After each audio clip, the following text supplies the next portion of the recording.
이 시간 우리 뜻이 하늘에서와 같이 땅에서도 라고 하는 제목으로 함께 말씀을 나누도록 하겠습니다.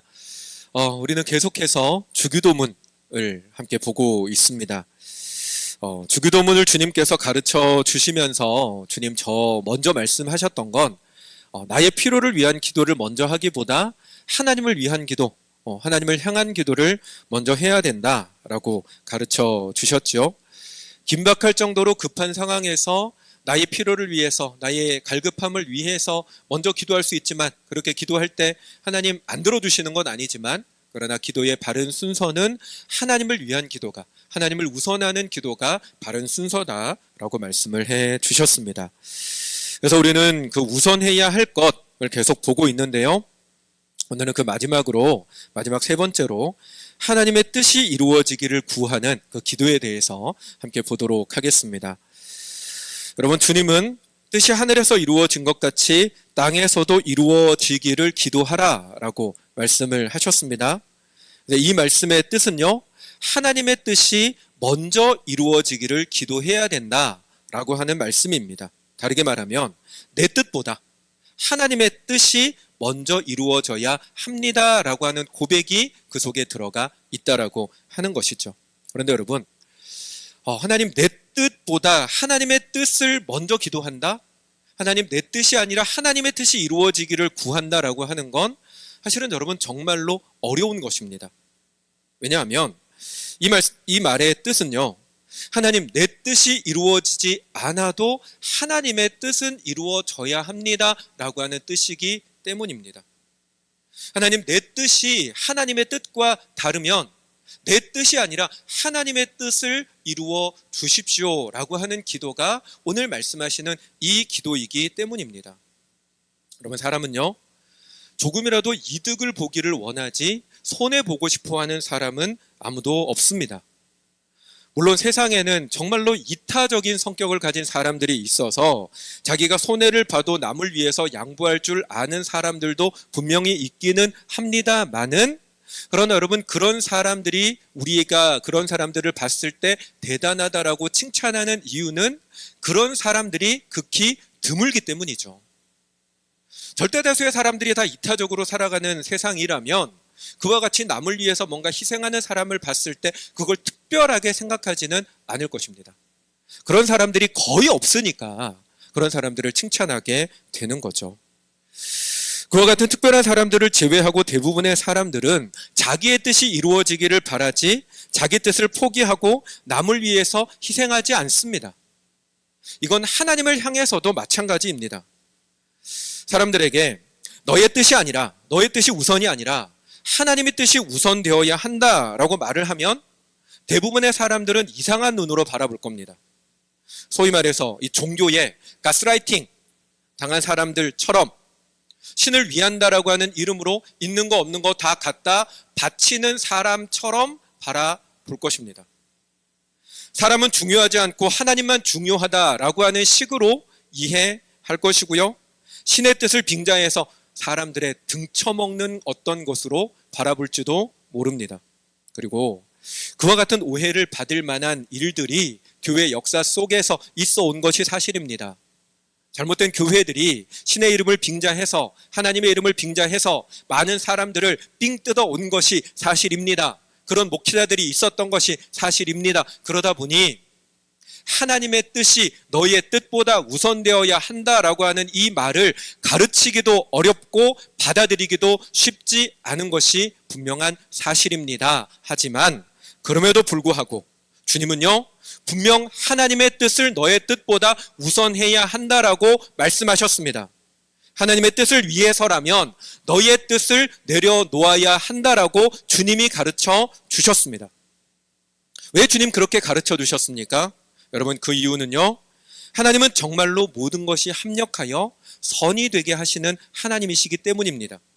무슨 말이냐면, 여러분, 우리가 나의 뜻을 포기하고 하나님의 뜻을 구해도 하나님께서는 결국 그것이 합력하여서 우리를 위한 가장 선한 결과가 되어지도록 하나님께서 그렇게 역사하신다는 것입니다. 여러분, 하나님의 뜻을 먼저 구해라라고 하는 그 말씀은 너가 손해를 봐라, 하나님을 위해서 네가 희생을 해라라고 하는 것이 아니라 오히려 하나님의 말씀은 그게 진짜 너를 위한 것이다 라는 말씀이라는 것입니다. 하나님을 위해서 희생하는 게 아니라 너가 지금 나를 신뢰해서 그걸 내려놓으면 정말로 너를 위한 것이 이루어질 거다라는 말씀을 하고 계신다는 것입니다. 오래된 이야기인데요, 여러분 2002년 기억하시죠? 2002년 한일 월드컵에서 우리나라는 4강에, 전 세계 4위에 이 어마어마한 성적을 거두게 됐었습니다. 여러분, 그 대한민국 4강의 신화라는 표현은 좀 이상하고, 어쨌든 대한민국 4강의 그 성적을 거두게 했던 그 인물이 누구입니까? 거스 히딩크 감독이죠. 지금도 사실은 거스 히딩크 감독이라고 하면 모든 사람들이 정말로 좋아하고 우리나라 사람들이라면 대단한 사람으로 추앙하는 사람인데, 거스 히딩크 감독이 그와 같은 추앙을 받게 되었던 그 이유는 이전까지 한국 축구가 사실은 정말 형편없는 성적을 거둬왔었잖아요. 제가 이렇게 자료를, 사실 저도 스포츠에 별로 관심이 없는 사람이기 때문에 몰라서 지금 자료를 찾아봤더니 2002년 이전까지 우리나라 축구의 월드컵 성적은 본선 진출은 몇 번 했었는데 한 번도 본선 경기에서 우승한 적이 없었답니다. 그러니까 모든 국민들이 간절히 바라는 게 월드컵 본선에서 한 번이라도 이기는 걸 소망했었고, 거기서 뭔가 더 큰 꿈을 꾼다면 16강에 한번 들어가 보는 걸 꿈꾸던 것이 우리나라였었는데, 그런데 그런 우리나라 축구팀을 거스 히딩크 감독이 유수한 우승 후보들을 꺾고 2002년에 4강에, 첫 승이 아니라 4강에 들어가는 그와 같은 자리에 올려뒀습니다. 그러니까 그 역사를 이룬 히딩크 감독에게 우리가 열광할 수밖에 없었던 것이죠. 그런데 여러분, 2002년 월드컵에서 그와 같은 역사를 이루기 전에 대한민국 월드컵 그 축구팀이 평가전을 치르는 단계에서는요, 어마어마한 욕을 먹었던 사람이 히딩크 감독입니다. 히딩크 감독의 별명이 있었어요. 혹시 아시는지 모르겠지만 5대0, 5대빵이라는 별명을 가진 사람이었습니다. 왜냐하면 월드컵 본선이 치러지기 1년 전에 유럽에 있는 그 축구팀들과 평가전을 치르는데 프랑스하고의 경기에서 5대0으로 패배하고 말았습니다. 그 한 번이면 좋겠는데, 그리고 그 다음에 치렀던 체코하고의 경기에서 또 5대0으로 지고 맙니다. 그러니 언론이 난리가 난 거죠. 외국인 감독 하나 잘못 들여가지고 개최국인 우리나라가 국제적인 망신을 당하게 됐다고 난리를 치고 있었습니다. 언론이 그와 같이 난리를 치고 모든 국민들이 실망감에 이만저만 아닐 때, 여러분, 그 당시 선수들의 마음은 온전했겠습니까? 선수들 역시 감독이 시키는 대로 훈련은 받고 있지만 평가전을 치를 때마다 그와 같은 처참한 성적을 거두게 되니 그 선수들의 마음도 이만저만한 불안함이 있었다는 것입니다. 그럼에도 불구하고 감독은요, 사람들에게 얘기를 해요. 가장 중요한 건 월드컵 본선에서 승리하는 것이고 우리는 반드시 세계를 놀라게 할 것이다라고 자신만만한 소리를 떠들어대니 나라가 난리가 아니었던 거죠. 그럼에도 불구하고 선수들은 히딩크 감독이 이끄는 대로, 그 사람이 지휘하는 대로 계속해서 훈련을 받았습니다. 그리고 훈련받은 결과 2002년 월드컵에서 전 세계와 대한민국과 전 세계가 놀라게 하는 그와 같은 역사를 이루게 된 것이죠. 여러분, 감독이든 코치든 운동선수를 훈련시키는 역할을 하는 사람들이 훈련을 시키는 이유는 그 선수가 그 대회에서 우승하고 메달을 따게 하기 위함입니다. 그를 위해서 선수를 냉정하게 판단하고 그 선수를 위한 가장 좋은 훈련의 코스를 만들어서 훈련을 시키는데, 선수가, 감독이 또는 코치가 자기에게 시키는 훈련의 스케줄이 자신의 생각과 다르다고 해서, 훈련을 했는데 당장 어떤 결과가 나오지 않는다고 해서 그 훈련을 신뢰하지 못하면 그러면 그 훈련을 끝까지 따라가지 못합니다. 하지만 힘들더라도, 때로는 이해가 안 되더라도 감독이 나를 위해서, 코치가 나를 위해서 그와 같은 스케줄을 짰다는 걸 신뢰해야지만 비로소 그 훈련 과정을 따라갈 수 있게 되고, 그 훈련의 과정을 끝까지 잘 따라간 선수만이 높은 확률로 게임에서 승리할 수가 있게 되는 것입니다. 여러분, 우리가 하나님을 믿는 것도 마찬가지입니다. 우리의 마음 가운데 하나님을 향한 신뢰가 없으면 하나님이 우리에게 행하시는 모든 것이 나를 위한 것이다라고 하는 그 신뢰가 없으면 우리는 하나님이 우리를 향하여 세우신 그 계획과 뜻을 따라가지 못하지만, 하나님께서 우리에게 행하시는 모든 것이 진정으로 우리를 위한 것이라는 사실을 우리가 굳게 믿으면, 그 믿음을 우리가 붙들면, 우리는 때로는 내 뜻을 고집하고 싶어도, 내 생각을 앞세우고 싶어도 하나님의 뜻이, 나를 향하여 이끌어 가시는 하나님의 계획이 나를 위한 거라는 사실을 믿으면 우리는 내 뜻과 내 계획을 내려놓을 수가 있게 된다는 것입니다. 사랑하는 여러분, 하나님께서 정말로 우리를 위하신다는 사실을 여러분 믿으십니까? 여러분, 여러분의 마음 가운데 때로는 여러분의 환경이 무너지고 내가 생각했던 것과는 전혀 다른 일들이 펼쳐지고 내가 하나님 앞에 간절하게 기도하며 매달림에도 불구하고 내 인생의 어려움들이 계속해서 찾아오는 그 상황 속에서도, 그럼에도 불구하고 하나님께서 선하시다라고 하는 사실을 여러분 믿으십니까? 여러분의 삶 가운데 기대했던 것들이 사정없이 바닥으로 떨어지는 것 같아도 그럼에도 불구하고 그 속에서 여전히 하나님이 나와 함께 하시고 이 상황조차도 나를 위하여 허락하신 상황이라고 하는 사실을 여러분 믿으십니까? 여러분, 그 믿음을 가지는 저와 여러분들이 되시기를 주님의 이름으로 축원합니다. 여러분, 때로는 우리의 인생 가운데 하나님께서는 내가 봐도 하나님 나를 축복하시는구나 라고 생각되는 일들을 열어가실 때도 있지만, 그러나 보다 더 많은 경우에 하나님께서는 내 눈앞이 캄캄하게 되어지는 것 같은 상황 속으로 우리를 이끌어 가실 때도 있습니다. 여러분, 요셉이 형제들에 의해서 팔려서 애굽으로 노예로 끌려갔을 때에도 요셉이 정말로 하나님, 그가 간절히 바랬던 건 그냥 아버지에게 칭찬듣는 아들이기만을 바랬을 뿐인데, 아버지가 좋아하는 것이라면 형들이 잘못하는 것을 꼰질러서라도 아버지에게 인정받는 것이 그에게 바람이었을 뿐인데, 하나님은 그 아버지를 향한, 아버지가 아들에게 주는 그 칭찬을 받지 못하도록 막으시고 그를 노예로 이집트로 끌려가게 하셨지만, 그래서 그곳에서 그의 삶은 너무나 비참하고 너무나 힘든 인생을 살았지만, 그러나 하나님께서는 그 요셉의 시간들을 통해서 하나님은 그 온 가족이 구원받게 하는 상황으로 하나님이 이끌어 가셨습니다. 여러분, 다윗이요, 사울 왕의 일종의 종자가 되었던 건 다윗의 뜻이 아니었습니다.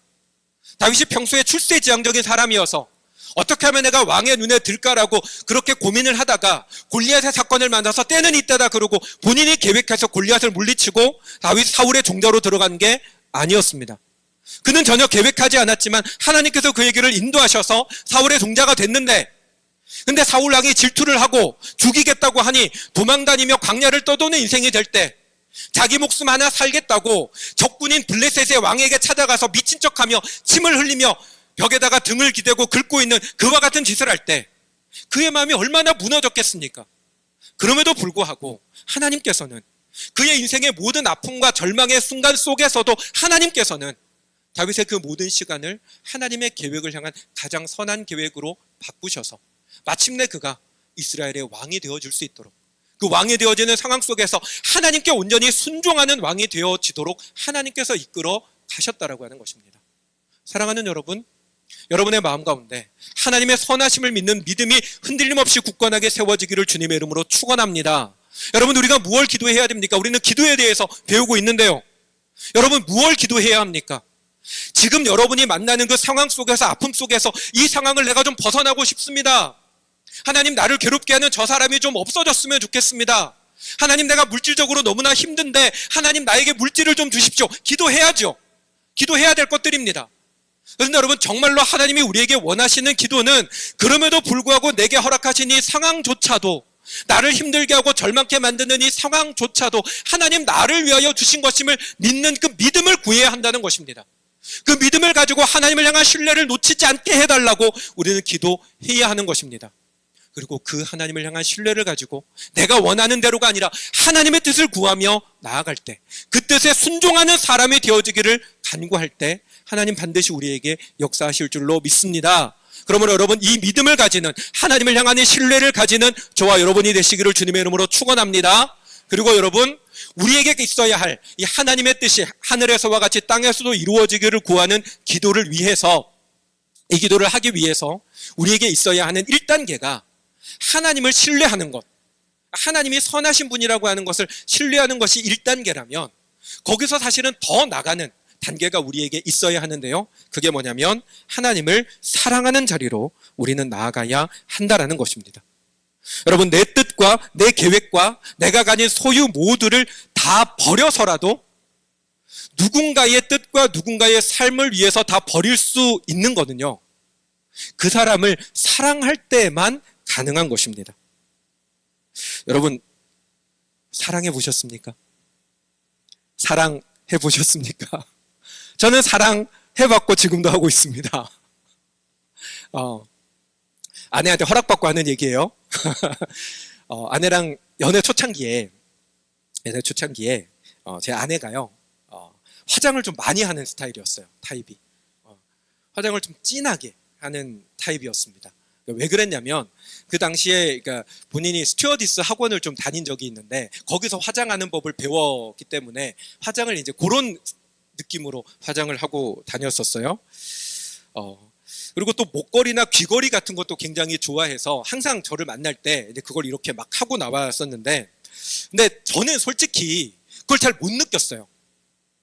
네, 제가 화장이 진하다라는 것도 못 느꼈고 액세서리를 좀 많이 하네라고 하는 것도 사실은 못 느꼈습니다. 왜냐하면 누가 나를 만나준다라는 거에 이미 마음이 들떠가지고 그냥 예쁜 자매가 나를 좋아해 준다, 그거에 그냥 정신이 나가 있었지, 이 자매가 화장을 진하게 하나 연하게 하나 목걸이가 뭐냐 이런 거는 전혀 모르고 있는 상황이었어요.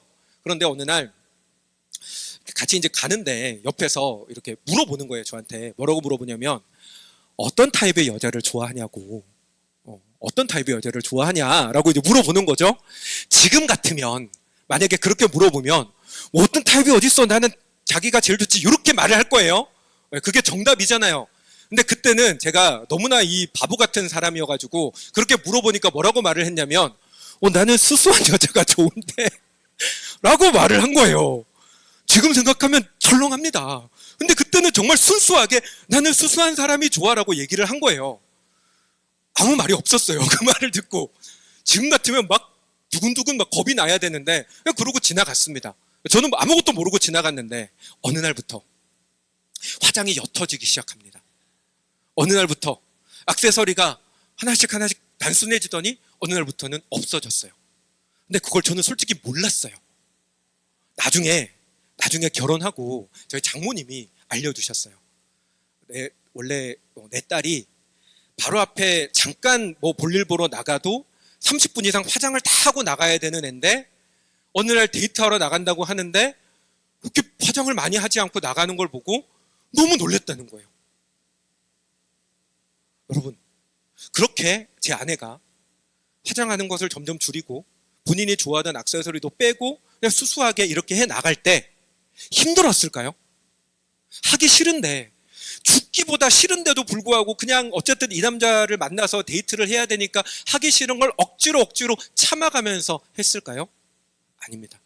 아내가 그러는데요, 너무 좋았대요. 그전에는 이거 안 하면 죽는 줄 알았는데 안 해도 상관이 없더래요. 왜요? 나를 사랑하니까 이전에는 그렇게 가치 있게 생각했던 그 모든 것들이 아무것도 아닌 것이 되어버렸다는 것입니다. 여러분, 이와 관련해서 사도 바울이 중요한 이야기를 했습니다. 사도 바울은 자신의 모든 자랑을 예수를 믿고 난 이후에 배설물과 같이 여긴다라고 고백을 합니다. 여러분, 사도 바울이요, 소위 말하는 유대인 중에 유대인이라고 불려지는 사람이었습니다. 사도 바울은 유대인 가운데 가장 율법적이고 하나님 앞에 경건을 위해서 몸부림치느라고 얘기했던 바리새인이었고요, 그 바리새인들 가운데 가장 권위가 있고 가장 똑똑하다고 얘기했던 가말리엘이라고 하는 사람의 문화생이었습니다. 바리새인이고 가말리엘의 문화생이라고 하는 그의 그 타이틀은요, 그 당시 유대인들이라면 누구나 우러러 볼 만한 타이틀이었습니다. 사도 바울은 자기 자신의 그 타이틀이 너무나 자랑스러워서 그 자랑스러운 타이틀을 보다 더 빛내게 하기 위해서 예수 믿는 사람들을 잡아 죽이는 일에 앞장섰던 사람이고, 그 일에 대한 열심이 특심이어서 예루살렘을 떠나 멀리 다메섹까지 가서 예수 믿는 사람들 잡아 죽이려고 했던 사람이었습니다. 그랬는데 그가 주님을 만나고 난 이후에 사도 바울은 자신의 그 모든 자랑이 다 배설물이 되어졌다라고 고백합니다. 왜요? 그가 주님을 사랑하게 되니까. 진심으로 주님을 사랑하게 되니 그 이전에 그를 그토록 기쁘게 했고 자랑거리가 되어졌던 모든 것이 한낱 배설물로 여겨지게 됐다는 것입니다. 여러분, 앞에서 저는 하나님의 뜻을 위해서 우리의 뜻을 내려놓는 1단계가 하나님을 신뢰하는 거라고 했습니다. 여러분, 우리가 하나님이 나를 향하여 세우신 계획이 정말로 나에게 선하다라고 하는 사실을 믿으면 그러면 내 뜻을 내려놓고 순종할 수가 있습니다. 근데 여러분, 이게 왜 그정 1단계냐면 그것조차 사실은 나를 위한 것이기 때문입니다. 하나님의 뜻이 나를 위한 거라고 하는 걸 믿으니까 나를 위해서 그 뜻을 내려놓는 건데, 그런데 정말로 하나님이 우리에게 원하시는 건 그게 나를 위한 것이다를 떠나서 정말로 하나님을 위해서 나의 뜻을 기꺼이 내려놓고 나의 손해를 기꺼이 감수하는 걸 하나님이 원하십니다.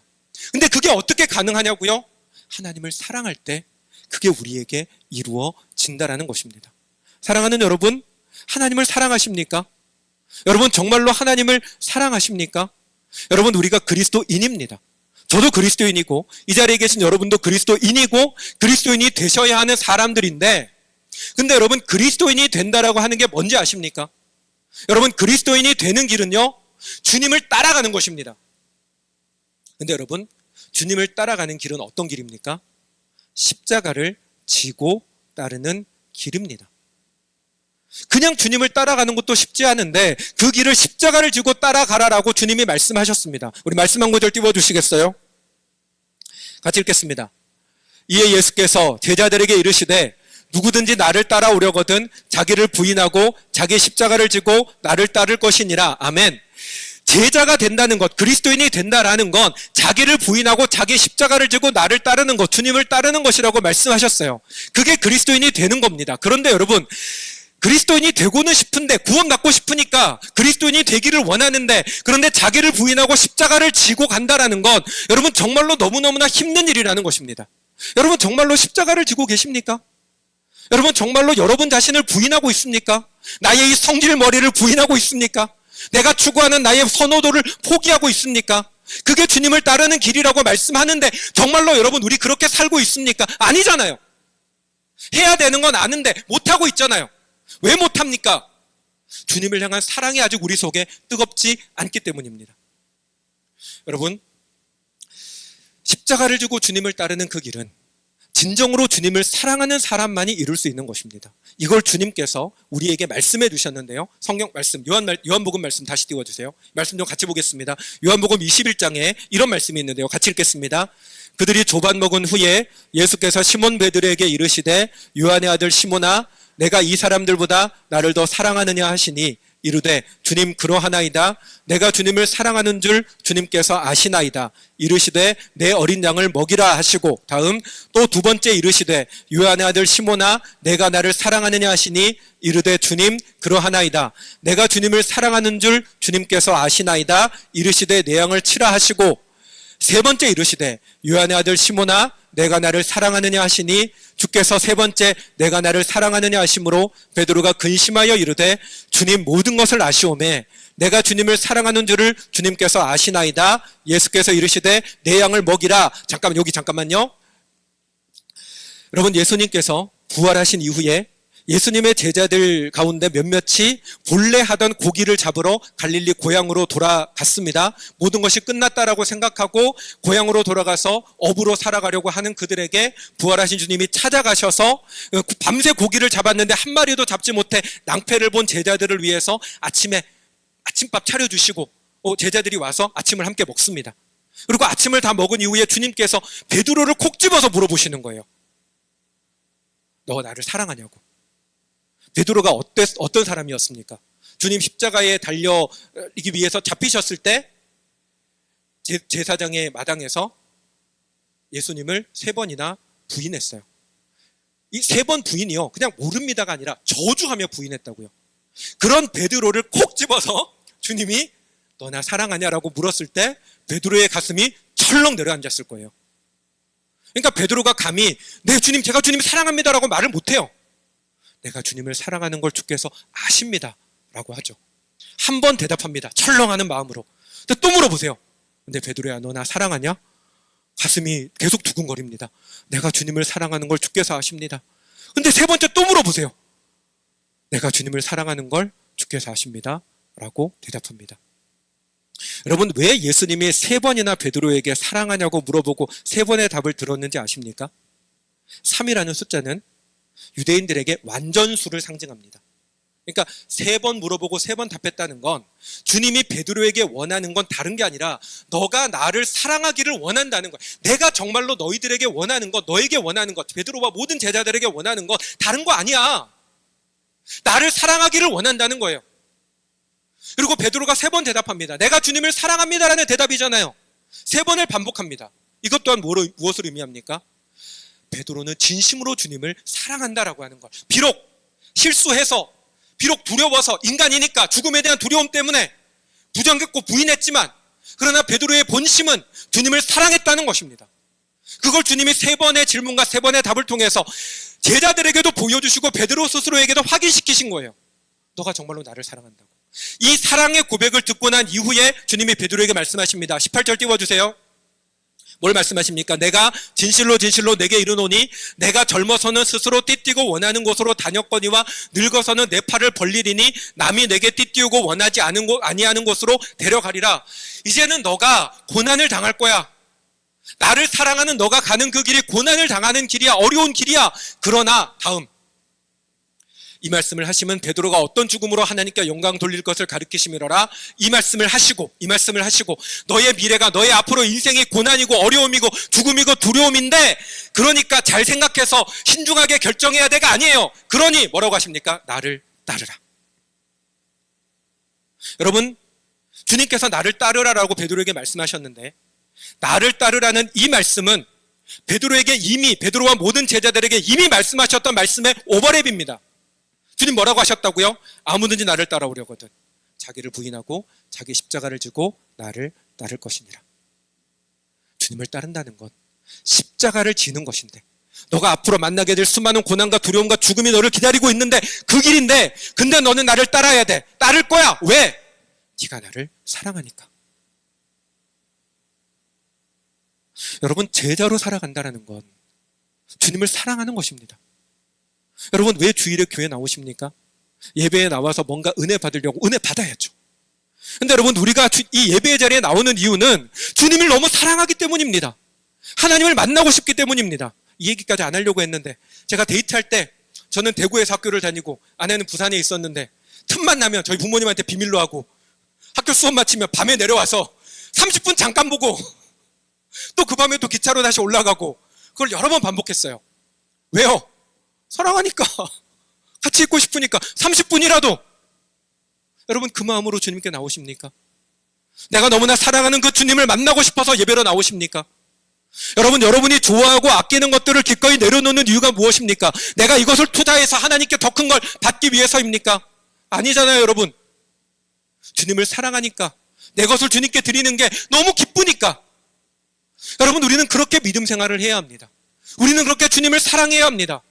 주님을 사랑하면 우리는 기꺼이 모든 것을 주를 위하여 할 수가 있습니다. 그러므로 사랑하는 여러분, 말씀을 마치겠습니다. 여러분, 하나님을 사랑하십시오. 진심으로 하나님을 사랑하십시오. 여러분, 기도할 때 하나님 사랑하게 해달라고 기도하십시오. 여러분, 저는 가끔 그렇게 기도합니다. 하나님, 내가 정말로 하나님을 사랑하기 원합니다. 어제보다는 오늘 더 사랑하기를 원하고요. 오늘보다는 내일 더 주님을 사랑하기 원합니다. 하나님을 향한 나의 사랑이 불이 되어서 나를 삼켰으면 좋겠습니다.